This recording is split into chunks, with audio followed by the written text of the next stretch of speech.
ఏంటి కేక్ చూపిస్తుంది అనుకుంటున్నారా? మా మామ కొడుకున్నాడు కదా, వాడి బర్త్డే అనమాట. సో మిడ్ నైట్ ఇలా కేక్ కట్ చేయించాము.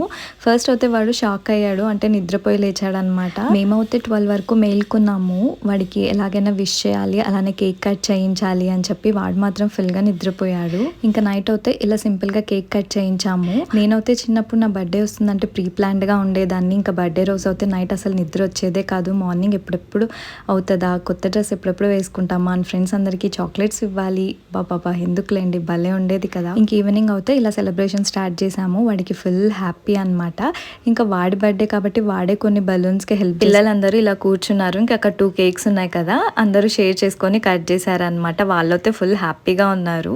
వీడి బర్త్డే తర్వాత నా బర్త్డే కూడా వస్తుంది. చాలా డేస్ అయిపోయింది కదా, నేను అప్లోడ్ చేయలేదు. జస్ట్ నేను సింపుల్ గానే చేసుకున్నాను. మన ఏజ్ నెంబర్ పెరిగే కొద్దీ అస్సలు ఇంట్రెస్ట్ ఉండదు బర్త్డే చేసుకోవాలి అని చెప్పి. ఇంకా పిల్లలకి అయితే ఫుల్గా ఉంటుంది కదా, వాళ్ళు 1 మంత్ నుండే నా బర్త్డే ఈ మంత్లో ఉంది అని చెప్తూ ఉంటారు. ఇంకా కేక్ కట్ చేశాక ఇక్కడ వాళ్ళ అక్క వాళ్ళు అయితే వాడికి గిఫ్ట్స్ ఇచ్చారనమాట. అవన్నీ ఓపెన్ చేసి చూపిస్తున్నాడు. ఇంకా అంతా అయిపోయాక డిన్నర్ కూడా అక్కడే కంప్లీట్ చేసేసుకొని ఇంకా అందరం కలిసి మా ఇంటికి అయితే వచ్చామన్నమాట. ఇలా ఒక మంచి హర్రర్ మూవీ పెట్టుకొని చూసారు అందరూ. ఇంకా తర్వాత మిడ్ నైట్ వచ్చేసి మేము ఇలా చలిమంట వేసుకున్నాము. బాగుంటుంది కదా, ఆ రోజు ఫుల్ చలిగా ఉన్నింది.